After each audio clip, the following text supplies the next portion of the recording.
함께 보실 하나님의 말씀은 베드로후서 3장 8절에서 13절까지 말씀을 함께 봅니다. 베드로후서 3장 8절에서 13절까지 말씀.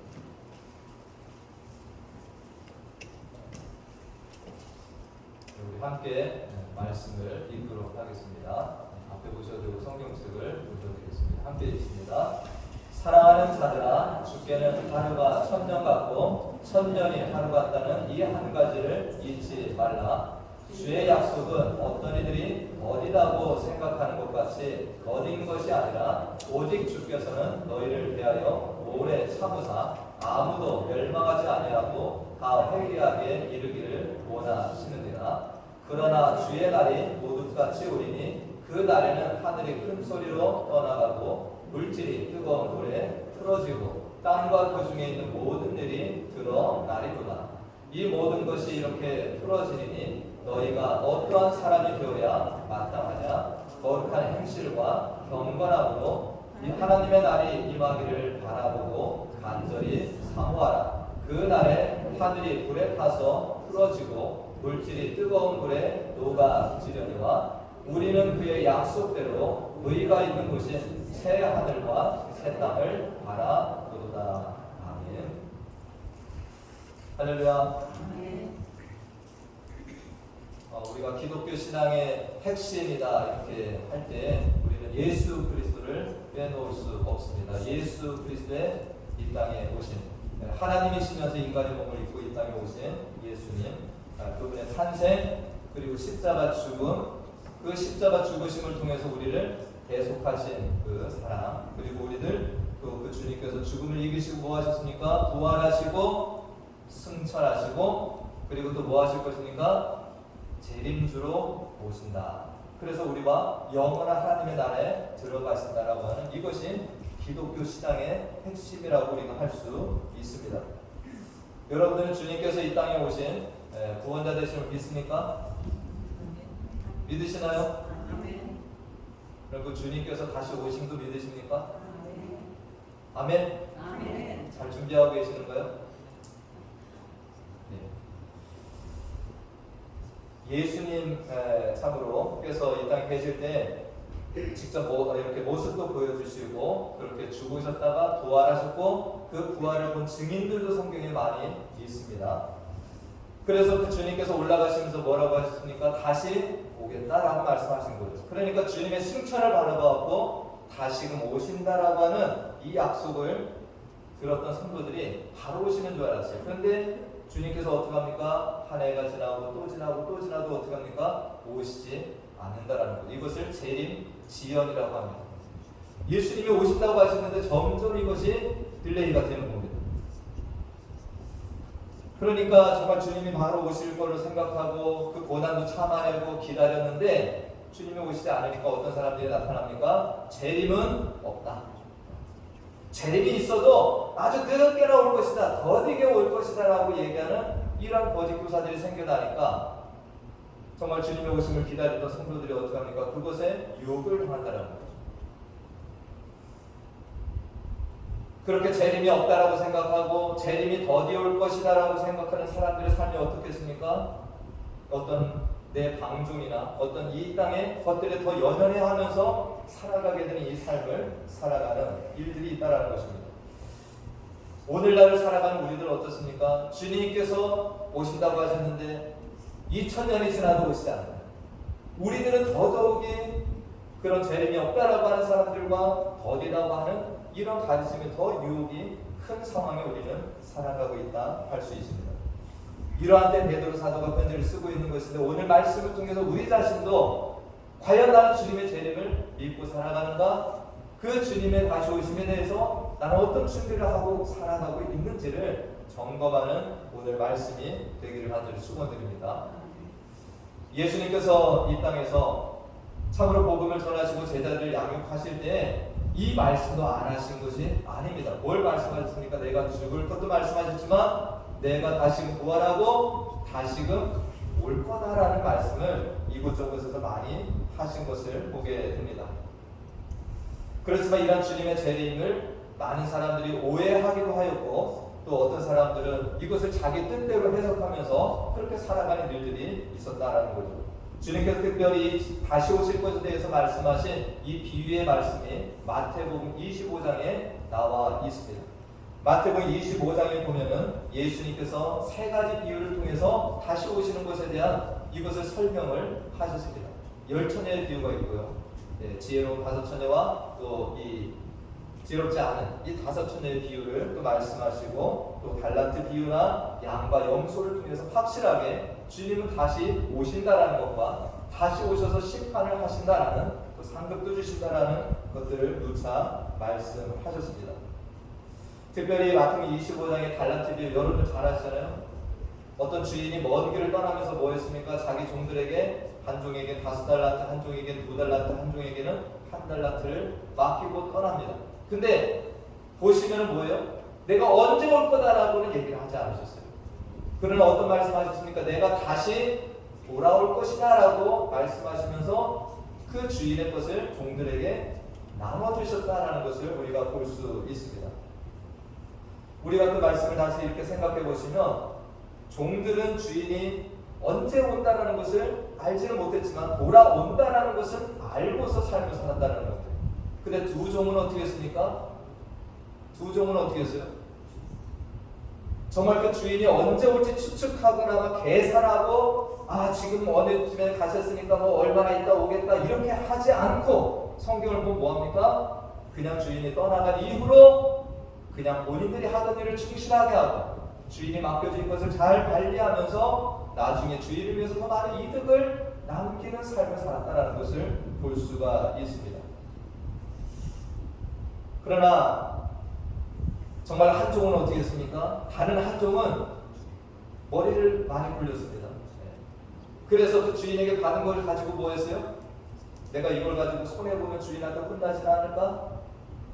내가 이 주인에게 이걸 그대로 그래도 드려야지 벌구중을 들을 거다. 그래서 땅에다가 그것을 묻어놓고 그렇게 지냈다라고 성경 말씀하고 있습니다.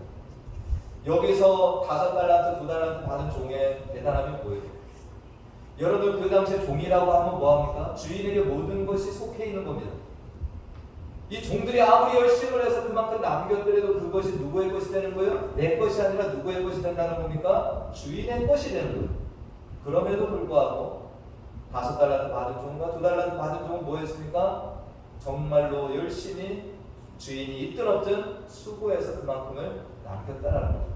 이 속에는 뭐가 담겨 있는 겁니까? 이 종들은 진심으로 주인을 공경하고 주인을 사랑하는 자들이 된다는 것을 알 수가 있습니다. 1달란트를 받았던 그 사람도 결코 작은 것이 아닙니다. 그러나 이 사람은 주인을 오해했다 이렇게 성경은 나와 있습니다. 우리가 성경 말씀을 보니까 주인의 내가 두려워했다라는 겁니다. 두려워하면서 당신의 달란트를 땅에 감추어 넣었다가 이렇게 이상 없이 가지고 왔습니다. 이것을 자기는 만족을 했다라는 것입니다. 그러나 주인의 말씀은 냉혹했죠. 우리가 마태복음 25장 26절 27절을 보니까 뭐라고 말씀합니까? 그 1달란트를 그대로 가져온 종에게 악하고 게으를 종하라. 나는 심지 않은 데서 모두 해치지 않은 데서 모는 줄로 네가 알았느냐? 그 다음 말씀에 그러면 네가 마땅히 내 돈을 취리하는 자들에게나 맡겼다가 내가 돌아와서 내 원금과 이자를 받게 했을 것이다. 조금이라도 그 주인을 생각했으면 뭐 한다는 거예요? 네가 그렇게 안 할 바에는 그것을 취리하는 자에게 갖다 주고 이자라도 갖다가 주인에게 줄 생각을 네가 안 했냐라는 겁니다. 이자는 어떤 사람이에요? 주인에 대한 어떤 공경과 어떤 사랑이나 주인의 어떤 이득에 대한 관심이 없이 자기 자신에게만 초점을 맞추고 살아간 종이 되었다라는 것을 우리가 알게 됩니다. 오늘 베드로 사도는 어찌 보면 이 성도들이 뭐합니까? 정말 주님이 다시 오신다라는 약속을 붙들고 성실하게 살아가는 이 성도들이 있었던 겁니다. 그런데 이것이 자꾸 더뎌지니까 거짓 교사들이 야 믿지마 재림이 어디 있어? 재림은 더딘 거야 라고 하면서 이런 가르침에 자꾸 현혹이 되는 이러한 성도들을 바라보면서 오늘 이 편지를 주고 있다는 것입니다. 거기에 넘어가지 말라는 거죠. 그래서 오늘 8절 말씀에 우리가 잘 아는 말씀이 있습니다. 다 같이 한번 읽어보겠습니다. 시작. 사랑하는 자들아 주께는 하루가 1000년 같고 1000년이 하루 같다는 이 한 가지를 잊지 말라. 지금 이 편지를 받는 자들이 베드로가 사랑하는 자들입니까? 주께서 사랑하는 자들이 된다는 거예요. 주께서 사랑하는 너희들, 우리가 지금 쓰고 있는 이 시간제, 24시간이라고 하는 이 시간제는 누가 만든 겁니까? 인간들이 만들어 놓은 시간제가 됩니다. 유한한 사고를 가진 우리 인간들이 어떤 이런 시간을 개발하고 이 시간제에 따라서 우리는 움직이고 있습니다. 그러다 보니까 우리는 이 시간에 사로잡히고 또 이 시간으로 모든 것을 이렇게 평가하고 살아갑니다. 그렇지만 하나님은 어떤 분이 이 시간에 갇힌 분이 아니라 영원한 속에서 살아가시는 분이고, 이러한 시간을 만들었더라 할지라도 그것이 하나님께서 만드신 이것이 된다는 거죠. 우리 인간의 이 시간 개념을 가지고 우리는 1년이 참으로 길다, 10년, 100년, 1000년이라고 한다면 우리는 어마어마한 시간이라고 생각을 한다는 거죠. 여러분들 100년을 살아보셨습니까? 그런 우리들이 1000년을 얘기하면 어마어마한 시간 같지만, 그러나 하나님께는 뭐합니까? 영원하신 그 하나님에게는 우리가 생각하는 그 1000년이 하루도 안 되는 것이고, 어찌 보면 그냥 눈에 보이지 않는 점만도 못한 시간이 될 수 있다는 것입니다. 이것이 하나님의 관점에서 보는 시간의 개념이 될 수 있습니다. 우리가 성경을 보다 보면 그렇기 때문에 많은 부분에 우리들의 오해가 있을 수가 있습니다.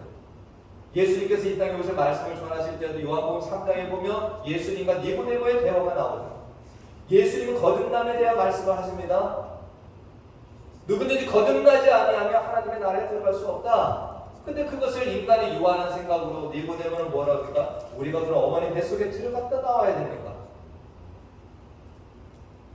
그 예수님께서는 이런 말씀도 하셨습니다. 너희가 이 성전을 헐라? 그럼 내가 사흘 만에 다시 세우겠다. 이것을 또 우리 인간의 유한한 생각으로 눈에 보이는 건물만을 생각하고 불가능하다라고 얘기합니다. 그러나 그 안에 주님의 깊은 뜻이 있었다는 것을 우리가 알 수 있죠. 시간도 마찬가지입니다. 주님께서 다시 오신다라고 하신 그 말씀 속에 우리 생각으로 자꾸 그것을 보게 되면은 며칠 있다 오시겠다, 몇 년 뒤에 오시겠다, 그러면서 우리의 가진 그 생각을 대로 되지 않으면은 이렇게 주님이 오시지 않는구나 이렇게 스스로도 판단하고 갈 수 있는 인간의 이 연약함이 있다라는 것입니다. 베드로도 아마 그렇게 믿고 살았을 것입니다. 뭐합니까? 베드로는 예수님의 승천을 본 제자입니다. 주님께서 다시 오시겠다라고 했을 때 베드로도 그렇게 처음에는 믿었을 거예요. 내가 살아있는 동안에 주님께서 바로 오실 수도 있겠다. 그것을 믿고 따라갔을 수도 있었을 겁니다. 그러나 베드로도 다른 사람들처럼 그런 생각이 들었겠죠. 주님께서 바로 오시지 않네? 그러다가 노년의 삶이 되기도 했습니다. 근데 그는 뭘 깨닫습니까? 그가 오늘 이 8절에서 인용한 것은 시편에 있는 말씀이 됩니다. 시편 90편 4절 말씀에 보면 이러한 말씀이 있습니다. 시편 90편 4절 말씀. 주의 목전에는 1000년이 지나간 어제 같으며 밤의 한 순간 같을 뿐입니다. 베드로도 인간의 어떤 시간으로 이것을 주님의 다시 오심을 기다리고 있었을 겁니다. 그러나 베드로가 이 시편의 말씀을 통해서 오늘 인용하는 겁니다. 우리 인간의 시간과 하나님의 시간은 확연하게 틀리다라는 거예요. 뭐라고 나와 있습니까? 주 앞에서는 1000년이 지나간 어제 같으며 밤의 한 순간 같을 뿐입니다라는 거예요. 주님의 시간으로 이것을 베드로도 이해하게 됐다라는 것을 우리가 알 수 있습니다. 그래서 사람들이 이 주님의 재림에 대해서 자꾸 지연된다라고 얘기할 때 베드로는 이것이 오히려 은혜다라고까지 설명을 하고 있습니다. 오늘 말씀에 보니까 뭐라고 말씀합니까? 다음 말씀에 주의 약속은 어떤 이들이 더디다고 생각하는 것까지 더딘 것이 아니라 오직 주께서는 너희를 대하여 오래 참으사 아무도 멸망하지 아니하고 다 회개하게 이르기를 원하신다. 오히려 주님의 재림이 지연되는 이유가 있다면 뭡니까? 우리가 하나님 앞에 더 회개하고 죽은 영혼들이 하나님께 돌아오는 기회를 주신 이 시간이 될 수 있다는 것이죠. 그러면서 베드로는 이 주님의 재림은 반드시 있는데 어떻게 오냐? 우리들의 생각한 시간이 아니라는 거죠. 그래서 베드로서 3장 10절 말씀을 보니까 그러나 주의 날은 도둑같이 온다. 우리는 알 수 없는데 도둑이 뭐 공개하고 옵니까? 내가 언제 가겠다고? 그런 것처럼 주님의 재림이 갑작스럽게 우리에게 온다라는 이 확실성을 증거하고 있습니다. 앞서 제가 먼 길을 떠나는 주인 이 달란트 비유를 말씀드렸는데 종들에게 그 권한이 없습니다. 무엇을 물을 권한이 없습니까? 주인님 언제 돌아오십니까? 언제까지는 돌아오셔야 됩니다라고 하는 그것이 종들에게 사실 없는 거 아닙니까? 주인을 위해서 주인이 여기에 있든 없든 간에 자기들에게 맡겨진 일을 잘 감당하면 되는 것이 종의 사명이 아닙니다. 뭐 주인이 1년 뒤에 오니까 대충 살다가 그때쯤에 맞춰서 조금 반짝 열심히 일하자, 그게 아니라는 거예요. 오늘 우리들도 마찬가지로 주님께 달란트 비유의 말씀을 주셨지만 각자의 하나님께서 이 은사에 따라서 5달란트, 2달란트, 1달란트를 우리들은 받고 이 땅을 살아가는 자들이 됩니다.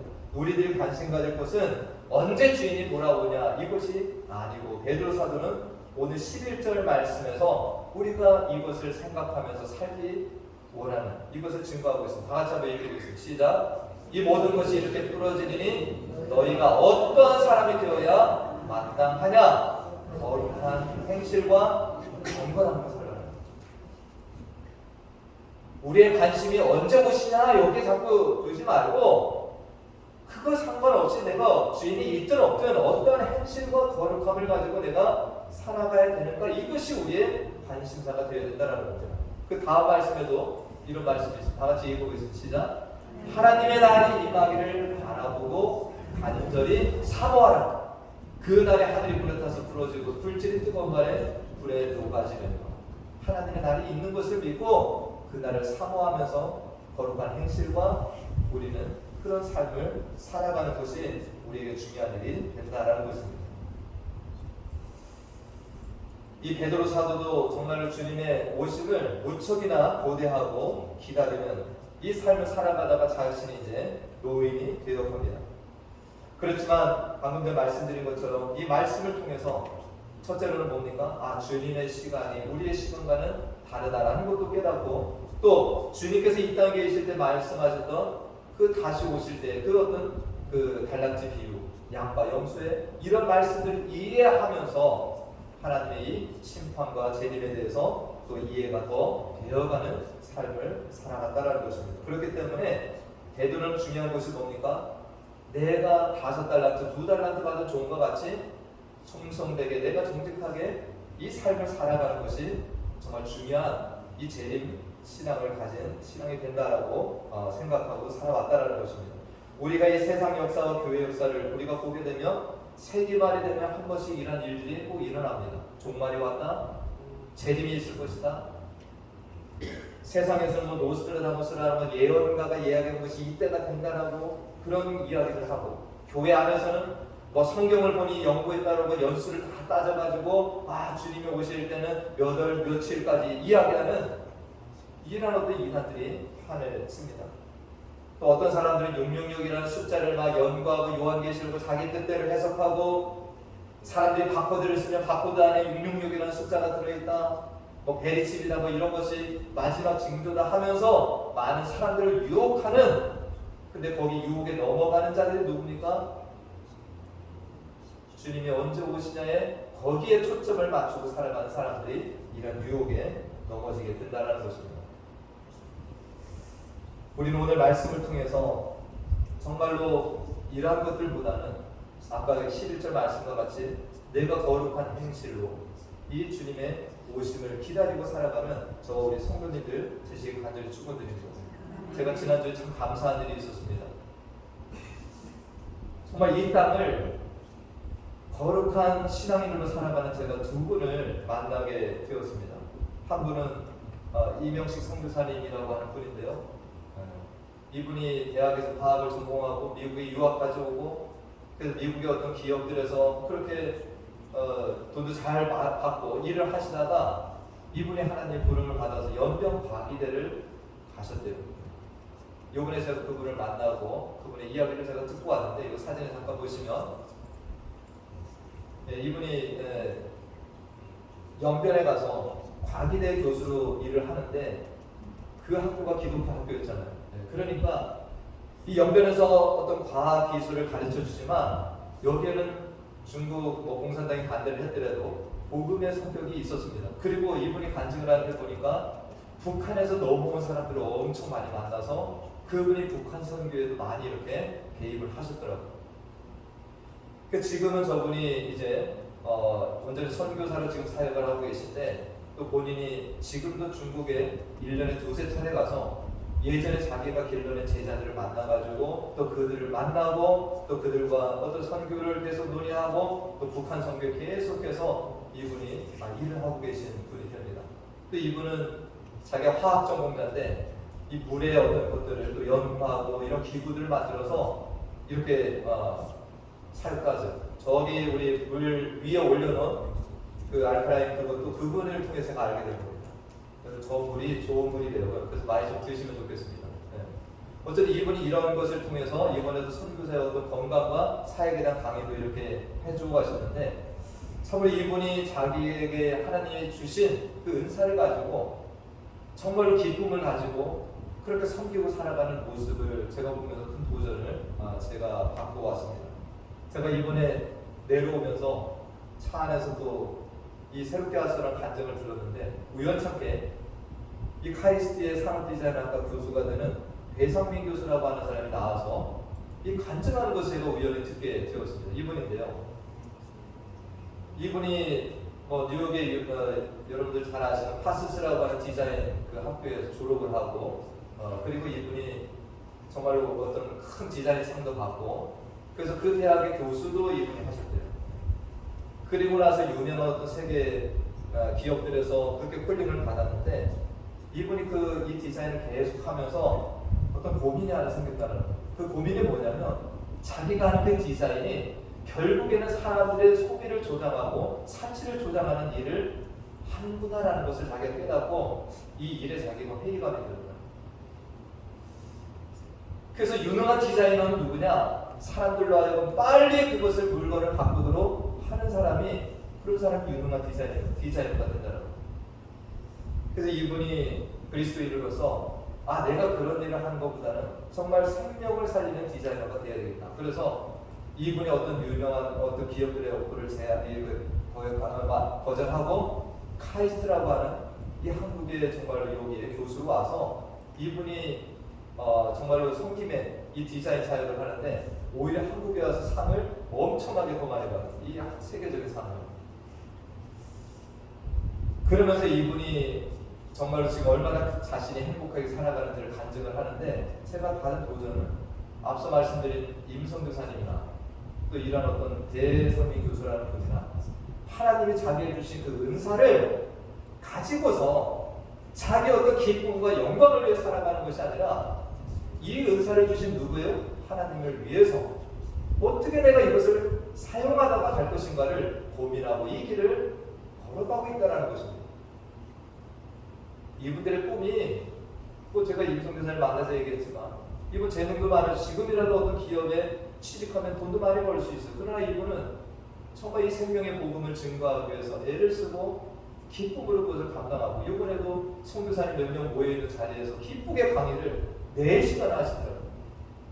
몇천 명이 모인 자리가 아니더라도 정말 감사함으로 섬기고 하는 것을 보면서 제가 오늘 이 말씀과 참 맞는 정말 그리스도인으로서 이 땅을 그렇게 살아가고 재림을 준비해가는 이런 분들이 정말 주님이 내일 오신다고 해서 불안하겠습니까? 주님 앞에 기쁨으로 서는 5달란트, 2달란트 받은 이 종들과 같은 그렇게 나아가는 자들이 되지 않겠어요? 주인님, 내가 정말 안 계신 동안 이렇게 열심히 해서 5달란트는 남기게 되었습니다. 2달란트는 남기게 되었습니다. 기쁨으로 나아가는 종들이 되지 않겠냐라는 것입니다. 자, 우리 모든 성도님들 정말 주님의 이 땅에 오심과 십자가를 믿는다면 재림도 반드시 있을 일 아니에요. 주님은 다시 오실 것입니다. 저와 우리 모두는 주님 앞에 서는 날이 반드시 있습니다. 오늘 이 말씀을 통해서 그날이 언제인 걸 자꾸 계산하고 반짝 신앙하려고 하지 말고 오늘 이 날을 우리는 주님 앞에 정직하게 살아가면서 내게 주신 어떤 사명을 쫓아서 살아가실 수 있는 우리 모두가 되실 간절히 축원드립니다. 오늘 설교의 마지막은 이 내상민 교수의 그 마지막 파트를 제가 보면서 제가 큰 도전이 됐습니다. 정말 이거보다 재림 신앙을 가지고 살아가는 성도는 특별한 게 아니구나. 그래서 이것을 잠깐 나누고 오늘 설교를 마무리하겠습니다. 잠깐 좀 들어주시기 바랍니다.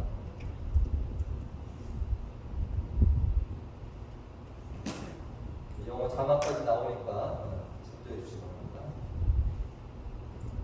네, 그래서 어떤 얘기 좀 주고 싶으세요? 제가 개인적으로 생각 많이 하는 네. 순간이거든요. 기대하고 또 많이 상상하는 우리 모든 크리스천들이 아마 그럴 것 같아요. 네. 저한테는 어릴 때 어머니가 그러니까 성경 공부 시키시면서 죽으면 어떻게 되어 질문했을까요? 그게 어떻게 하셨냐는 얘기를 가면 이제 예수님을 만나는데 예수님이 그러대요. 상민아 너는 뭐 하러 왔노? 이렇게 묻는 거예요. 네. 그때 제가 하나님 저 있잖아요 진짜 열심히 살아가지고요 판센스 교수하고요 그 어려질 카이스트 교수하고요 네. 그 어렵다는 상을 55원을 받고요 둘째 소장까지 됐어요. 네. 그렇게 얘기하면 하나님이 아이고 잘했다라고 하실까요? 나는 저는 캐주얼합니다.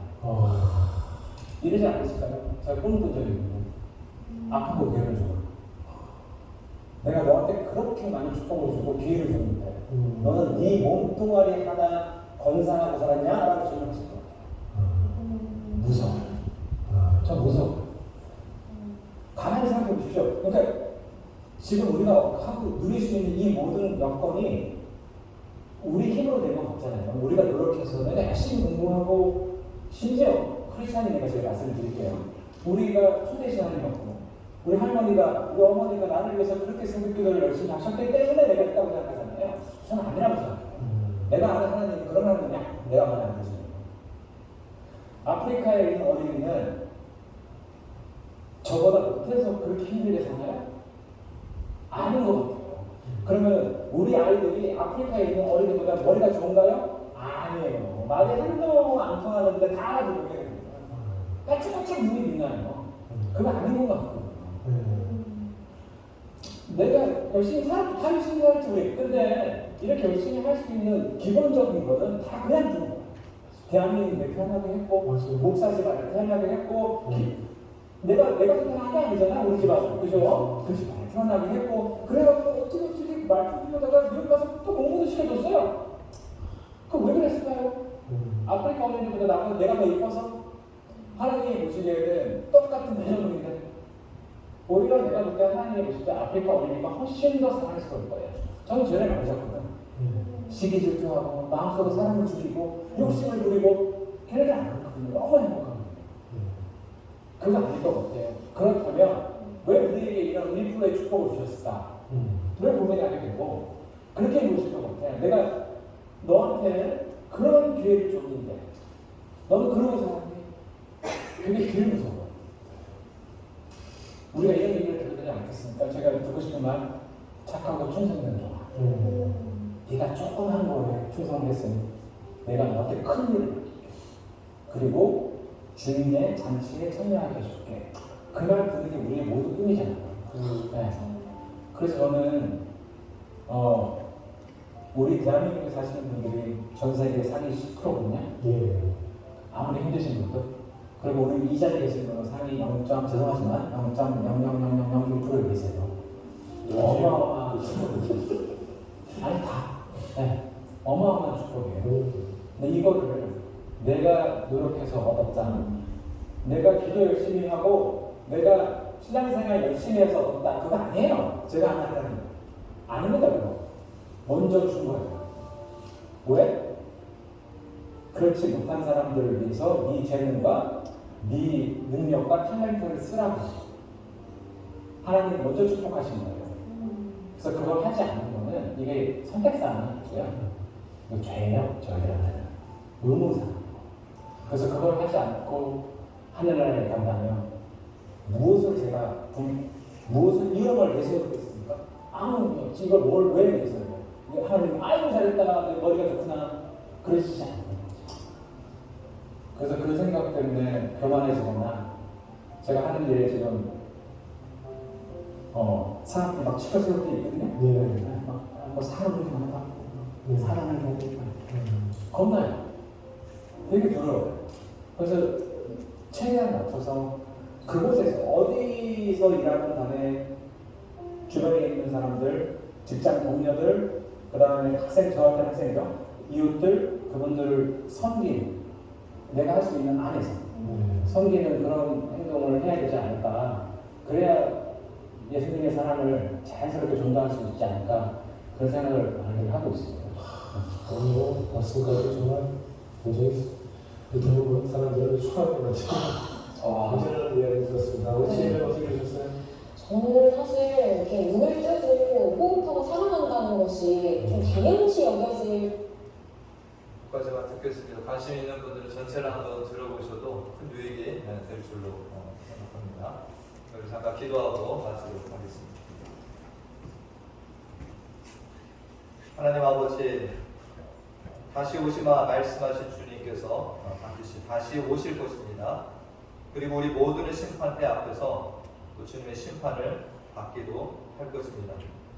오늘날 주님의 재림이 없다고 생각하는 많은 사람들이 있는데 또한 주님의 재림이 마냥 더딜 것이다라고 생각하면서 또 살아가는 자들도 있을 것인데 우리 주인이 눈에 보이지 않을지라도 또 우리에게 맡겨주신 또 달란트와 사명을 기억하며 착하고 충성되게 거룩되게 살아가는 주님의 종들이 다 되기를 간절히 소원합니다. 원하옵기는 우리 모두가 주님 앞에 섰을 때 자라에보다 착하고 충성된 종아라는 또 이 칭찬과 상급을 받는 삶을 살아가는 우리 모두가 되기를 간절히 소원하고 예수님의 이름으로 기도하옵나이다. 아멘. 다 같이 일어나셔서 주님 다시 오실 때까지 찬양하시고 축도로 예배를 마칩니다.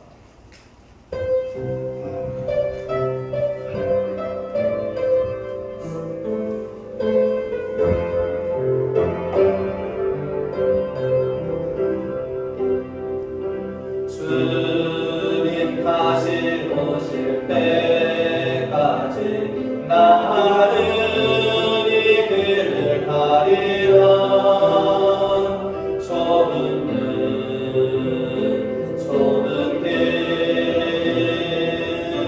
나의 십자가 지고 나의 가는 이 길 끝에서 나는 주님을 보리라. 영광의 내 주님 나를 맞아주시. 주님 다시 오실 때까지 나는 일어나 달려가리라. 주의 영광 온 땅 덮을 때 나는 일어나 노래하리. 내 사모하는 주님 온 세상 부르시라. 내 사모하는 주님 영광의 왕이시라.